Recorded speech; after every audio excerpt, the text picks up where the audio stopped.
All right, we are live. Hello to everybody. Today for Mantra Monday, we are going to create this. You are the light in someone's darkness.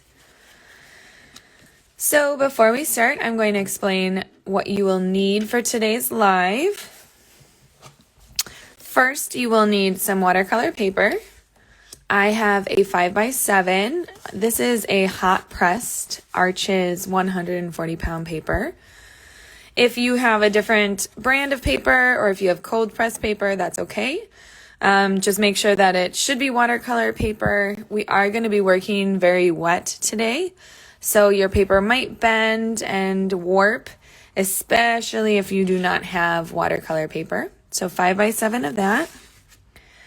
Then, of course, you'll need your watercolors. I'm using most of mine are Daniel Smith colors. Today's colors, we will be using, the majority of the time, we'll be using an indigo color. That's this darkest blue. But I also did drop in some purple and I dropped in some blue. And then we're going to look at two different techniques today. The first technique is using masking fluid. So I am using Winsor & Newton masking fluid. And what this does is that it keeps this area clean and white so that we can paint on top and then peel this off at the very end. If you don't have masking fluid, that's okay. You can always paint around the moon shape. It's just going to be a little bit trickier. Whenever I'm using masking fluid, I do always use an old brush. So this isn't the brush that I actually paint with because over the years, I'm not sure if you can see, I actually have to get a new brush every so often, but it's very hard to clean the tip of this brush once you've used masking fluid. And so I suggest using an old brush, but you will want something that's fairly small. This is a size 0. It might be a few zeros. Sometimes there's lower than 0. But we'll be using it for just this space. If you do not have an old brush and you're using a regular brush, just make sure that you clean it with soap and water right after you use it. Then we're also using some salt. I'm using sea salt and a coarse sea salt. You can use any grain of salt. The coarser it is, the larger you're going to see these little dots here. Then you'll need some water, of course, and you'll need a paintbrush for painting the background. I'm going to use a size 6 round brush. And for the words at the very bottom, I'm going to use a micron pen, and I'm going to use a size 03 for on the bottom for writing here. We will use a pencil, but it's only going to be to draw out the moon. So let's get started. Oh, and you will need a rag or some sort of paper towel to lift up the color and then to clean your brush and lift and clean. All right, so let's start with our new sheet of paper. I'm going to put my example up above. We'll start by writing our mantra at the bottom. So if you want to find a straight edge of some sort, I always use an extra sheet of paper just because it's easiest. And we're going to actually draw 2 lines today since we have quite a bit of wording. So I'm going to do 1 line at the bottom, and then I'm going to do another line up top.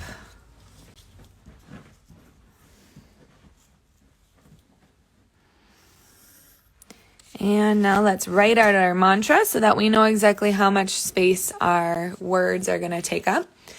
So the mantra for this week, you are the light in someone's darkness.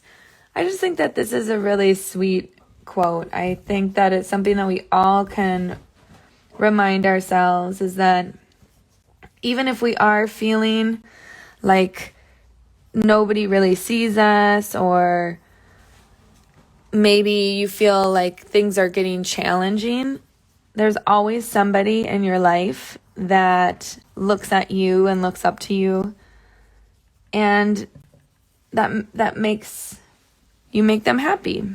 And so I always think of that. You are the light. Oop, and you know what? I'm doing this way too big. So I'm going to have to erase and write my words a little bit smaller here. Let's try that one more time. You are. Now, as we're finishing writing out this mantra, I also want you to think about who in your life do you bring light to?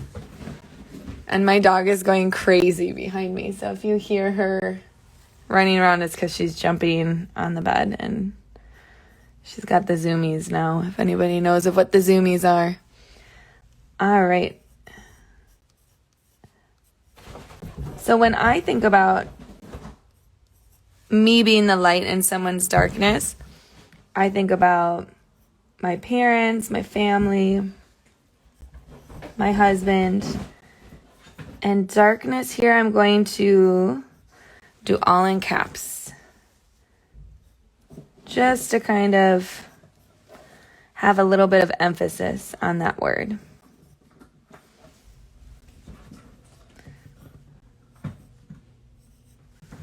All right. Okay, so now that we have our words written out, now the only thing we really have to draw in our painting tonight is the moon. So I'm going to start with a crescent moon shape. I'm going to start by actually drawing a circle because I think it's so much easier to draw out a crescent shape moon if I draw a circle first. So I'm going to sketch out a circle quickly. And then from my circle, now I'm going to choose the 2 points that I'm going to draw the center arch. So it's about right here and about right here. It's not halfway, it's more than halfway. So I'm going to now same shape on the center of this center crescent. And I'm just going to connect both the dots. And then I'm going to erase the inside.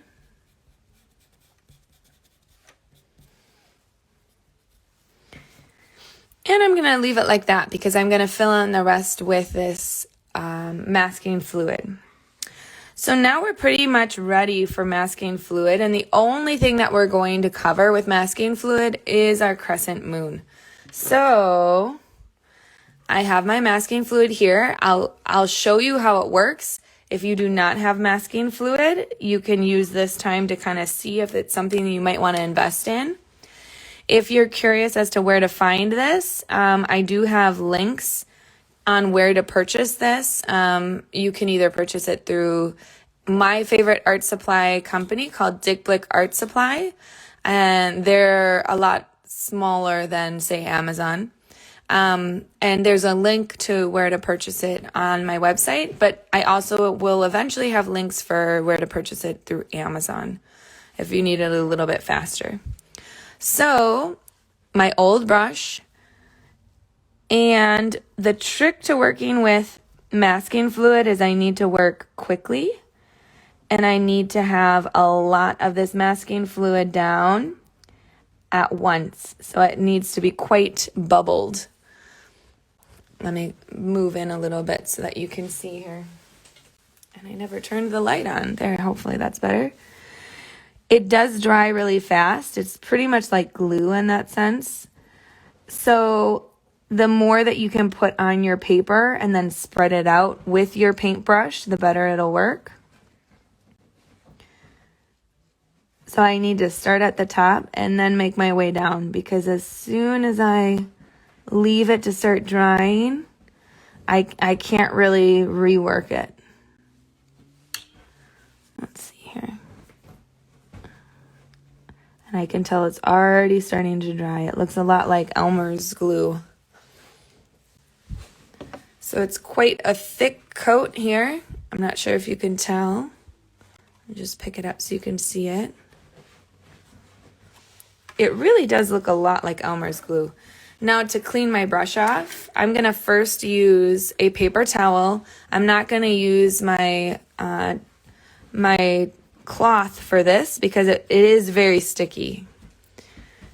And since I only use this brush for masking fluid, I am past the point of being able to really clean it.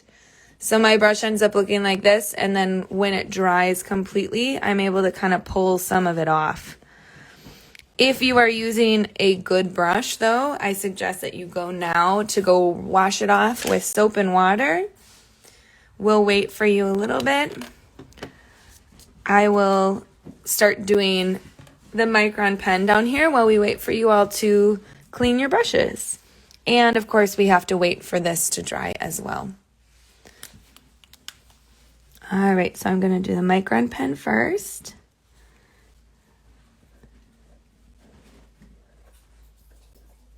And I'm actually not really going to, I notice that I can scooch my words over even more. So I'm going to scooch these over even more.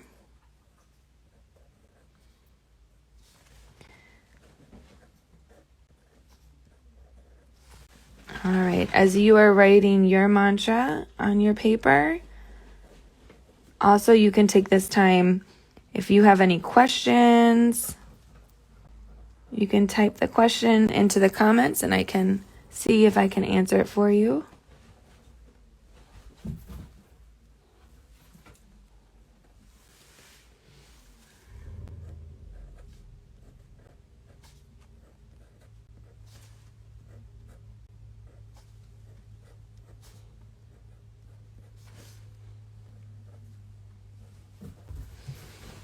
All right. So now that that's done, I still do need to wait for this to dry a little bit more. So as I'm waiting, I'm going to start to mix some of my colors. And let me scooch this up a little bit so you can all see.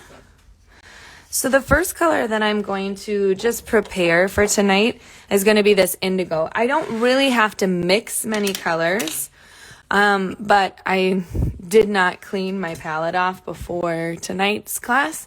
So if you end up having a spare squirt bottle at home, I think it works great for cleaning off palettes.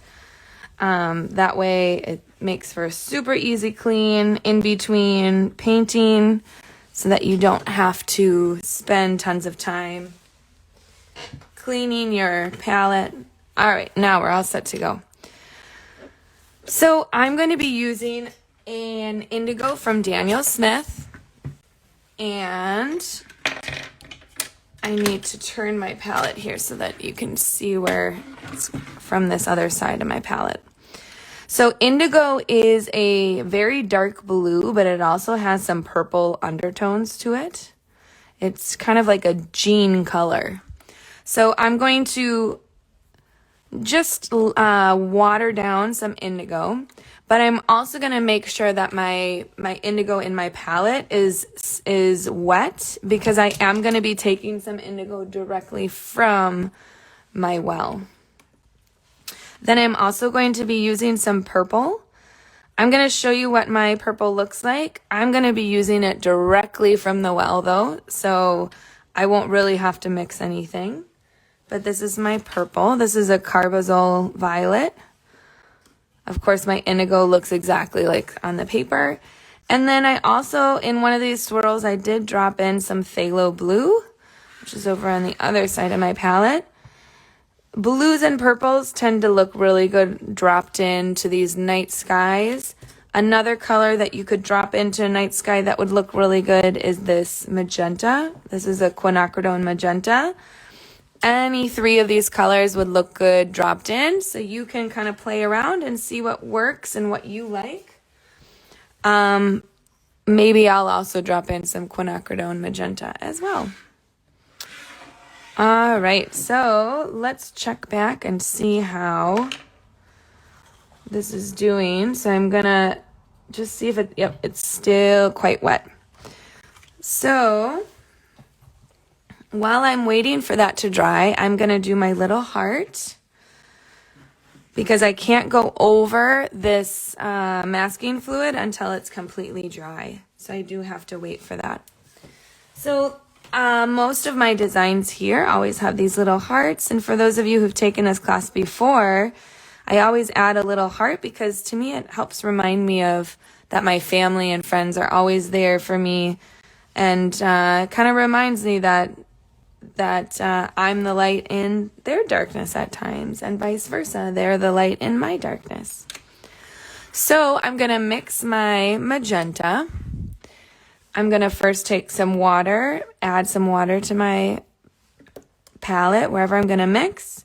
Grab some quinacridone magenta or some other sort of magenta or red that you have. And now I always like to dusty up these colors, so I'm going to add some brown to my magenta. That's just going to tone down the vibrancy. Might add just a little bit more. Now that it's toned down, now I can choose wherever I want to put the heart.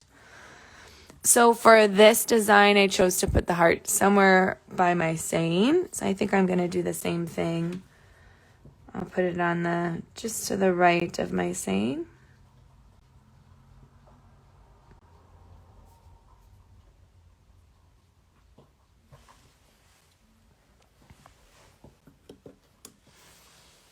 All right. It is still drying. One thing that you can do as an artist, if you are waiting for things to dry, is use a hair dryer. I know it seems weird, but there are a lot of artists, you might have seen them in their tutorials. They don't use a hair dryer. It's actually a less powerful dryer. If you use a hair dryer, I would suggest that you keep it at least like 3-4 feet away from your painting, only because it's very powerful and it can push your liquids and create blooms in areas that you don't want. So I'm just going to take my hair dryer and I'm going to use it just a little bit to dry this masking fluid. So you'll hear it, but you won't really see me use it. I'm going to, once again, keep it about 3 feet away, and I'm going to use a low setting, but on heat. I'm not using cool.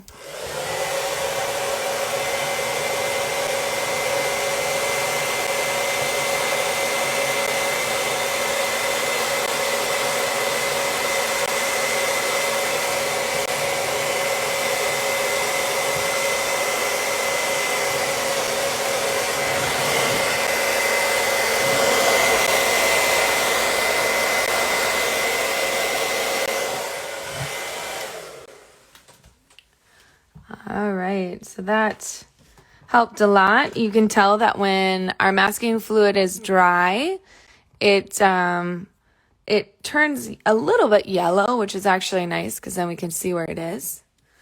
All right, so now we're ready to paint our night scene. So I'm going to start by doing a wash of indigo all around this night sky, and I want it to be very wet, so I'm going to be using a lot of water, and I'm going to continuously go back to the areas that I've already painted to wet it again, because I do need this to stay wet while I'm working so that I can drop in some other colors. So here I go. Be careful if you already painted your heart to not set your hand down. So I'm going to start, like I said, I'm going to get quite a bit of liquid here, and I'm going to constantly be going back to where I already painted. I'm going to leave about a 1/2 inch border around my paper. Same thing down by the words. It doesn't matter if it's really straight. That's okay if it's not straight. Now, once again, notice I'm going back into all those areas that I already painted, and I'm keeping it wet. The minute that I see, the minute that I see my paper starting to dry is the minute that I have to go back and paint over that area one more time. So I notice this corner is starting to dry a little bit. I'm going to go back and wet that. The reason why is because we're going to be working very wet today and dropping colors in. So we need to have the whole area that we're working with wet, or otherwise we're going to be seeing all kinds of very hard lines. All right, so now that I did the whole thing, now I'm going to go back again with my paintbrush and put lots of water on top. Now I don't see any pooling anywhere, meaning that it's not really coming together in a pool in any one point, but it is all very wet. And that's exactly what I want. Now, there's two things I'm going to do. The first thing is I'm going to dry my brush, and I'm going to clean my brush, and then I'm going to dry it with my towel, always pulling towards you so that you're not damaging your brush. Now that it's dry, I'm going to continue to have my towel here. I'm going to make these swirly shapes. So the first shape I'm going to do in one corner. I'm going to lift this paint up. Dry. Lift the paint up. Then I'm going to do another swirl somewhere else, maybe in this lower corner. Remember that this is a dry brush. It is not a wet brush. If you try to do the same thing with a wet brush, you're going to push the pigment to the sides. We don't want to push the pigment anywhere. We want to lift it up. Maybe I'll do another one here. Drying my brush every single time. And then another little spiral in the corner here. And dry it off. Now that we have these spiral shapes, now we're working pretty quickly here because we want to make sure that it doesn't dry before we're done. Now that I lifted some color up, now I'm going to add in some darker colors. So here I have my indigo. I'm going to take it directly from my palette. Of course, I do have a wet brush. I have to have a wet brush. But I'm taking it directly from here. And I'm going to add some little dots all over my painting of this darker color. Because it's still wet, it is spreading around. If your paper is wet already, then you'll want to water down your indigo a little bit more. All right, now I'm going to quickly go and add a little bit of purple. So I'm going to a carbazole violet. And I'm going to paint on the inside of this spiral and just kind of, I'm not painting on the part that I lifted. I'm painting on the blue that's in between. And I'm just going to follow that spiral shape. And then I'm going to clean my brush and I'm going to do the same with the blue. So my phthalo blue here, I'm going to grab. I know I'm working kind of quickly, but this is because I don't want my paper to dry. Once again, I'm going to follow the inside of my spiral. I'm not painting on the part that I lifted. I'm painting the other part. I might add some more indigo so it's a little bit darker. I noticed it's getting a little lighter over on this side.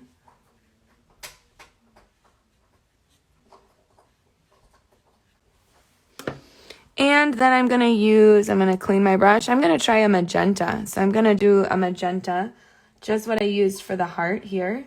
I'm going to see what that looks like on this night sky. So I'm going to do a different spiral. I might add some more indigo, a little darker in the center.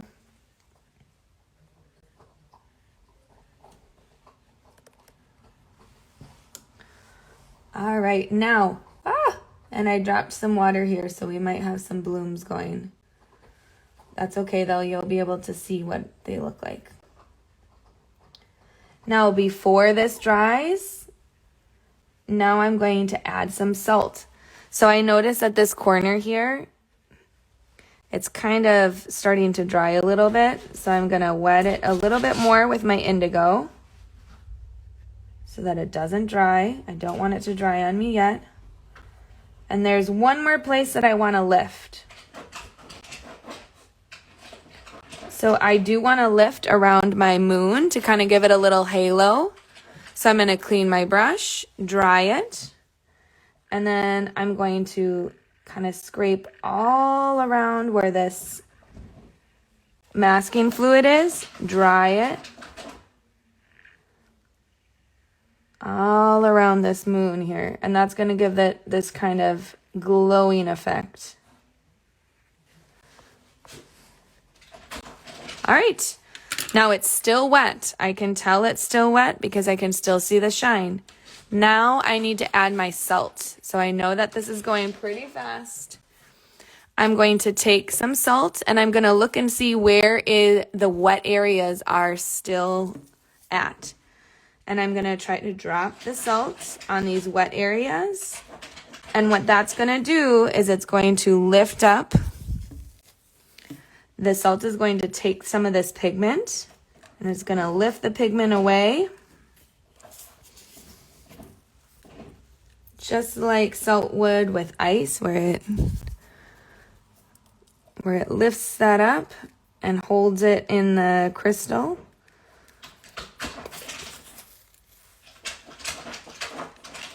All right. Oh, and I see this corner here. I'm going to add a little bit more to this corner. So this is what it looks like. Here, hold on one second. My dog is going crazy.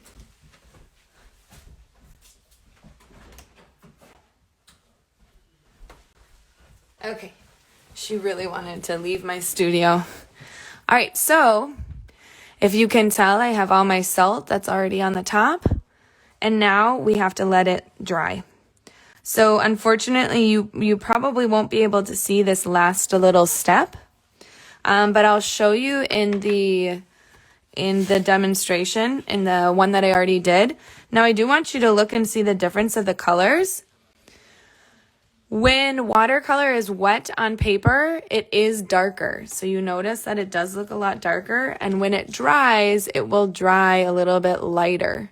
So it's one of those things that when you paint with watercolors, you do have to take that into consideration. And it's always tricky to figure out how it's going to look. Sometimes you add color and you don't add enough color because it looks so dark on the paper. So just keep that in mind. When the moon and when everything is dry, most likely you'll have to wait till overnight. So you'll leave the salt crystals on. And then tomorrow when you come back, you can take your kneaded eraser and you'll erase where the moon is, and it'll pick that masking fluid up, and you'll be left with a crescent moon. Now, I went back into the crescent moon, and I just added some little shadows. So I'm going to show you how I added the shadows on a different piece of paper, just so you can kind of see what I did, so that you know what to do tomorrow when yours is dry. So I'm going to move this aside. For now, you can just kind of watch and see what I do. So I'll draw the moon shape again so that you can kind of see. Remember, I have my circle, I have my 2 points, and I'm going to connect these 2 points. So if this is my crescent moon, the shadow that I'm painting, I'm still using this indigo, but I'm using a much lighter indigo. So what I'm going to do is I'm going to mix more water with this indigo, and it's going to be a very, very, very light indigo. I'm going to grab my paper towel just in case I need to lift anything up. And now I still want to leave some of the white. So what I decided to do is I decided to paint. I started going from the top, came down and back up. And I did a very quick brush stroke. I didn't worry about it being perfect. Then I went back with some indigo that's a little bit darker directly from my well. And I did just a few little dots here in the part that's already wet. That wasn't wet enough. And when I add these little dots of more concentrated pigment to the area that's already wet, it kind of looks like, it ends up looking like these little craters, like what you would have on the moon. That's how I did this little shadow in here. But as you can tell, like I said, I did leave some of that white coming through. Okay? Something so simple, but it ends up making it look a lot more three-dimensional just by adding 2 brush strokes and a few dots of paint. Then when you're done tomorrow and it's all dry and you finish the moon, you'll take your hand and you'll take all those salt crystals off. You don't want to leave the salt on there. And once you take it all out, all the salt off, you'll be left with something like this. Now, one little tip, if you have a swirl like this and it's a little too pronounced and you want to soften that swirl up a little bit, there is a way to do that. And we'll just be using a little bit of water. So I'm just tapping my brush into the water. I'm not soaking it. And then with a somewhat wet brush, I'm going to go in and I'm just going to scrub the area that I want to blend in a little bit more. And what that's going to do is it's just going to soften these lines so that it doesn't look quite as pronounced. So there are ways of kind of editing our paintings when we're done with them if the paint ended up not really working the way that we wanted it to. Okay? And that's it for today. That was kind of a simple one. But let me know if you've tried this tonight. Let me know how yours turned out. We'll wait, of course, until they're all dry to show you the final results. But before you go, I did want to show you what next week's Mantra Monday is going to look like. I'm kind of excited about this one. So it's a little succulent that we're going to paint. It's a pretty small one. So if you do join us next week, I want to ask for your patience here because I will teach you how to sketch it. But we will have to paint all the individual petals. So this one is going to take at least an hour. But with the saying, I don't suck, I'm just learning. So it's something that we have to remind ourselves about all the time. I remind myself all the time when I have a painting that doesn't turn out the way that I want it to, is that we don't suck at anything. We're just at different stages in our journey of learning how to master that skill. For those of you, I'm sure you've noticed, I did not spell it incorrectly, but this is because this is a succulent. So it's a little play on words. In order to do this painting next week, you'll need everything that we normally have. The one thing extra that you will need in order to kind of keep up with the class is you will actually need a hair dryer next week. Because we do need to let the petals dry. So we're going to be doing random petals that are not touching, and then we're going to have to dry the layer and then do it in stages. And so in order to do this in a video setting, I'm asking if you have a hair dryer. I'll teach you how to use it, bring it to class, and we will work on painting this cute little succulent. So thank you for coming. If you did join tonight, like I said, send me your paintings and I will post them on my stories. And I hope you remember that you are the light in lots of people's darkness. So have a great week. Bye. Thanks for watching. If you enjoyed this tutorial, please follow me on social media, check out my website, and make sure to subscribe to my YouTube channel.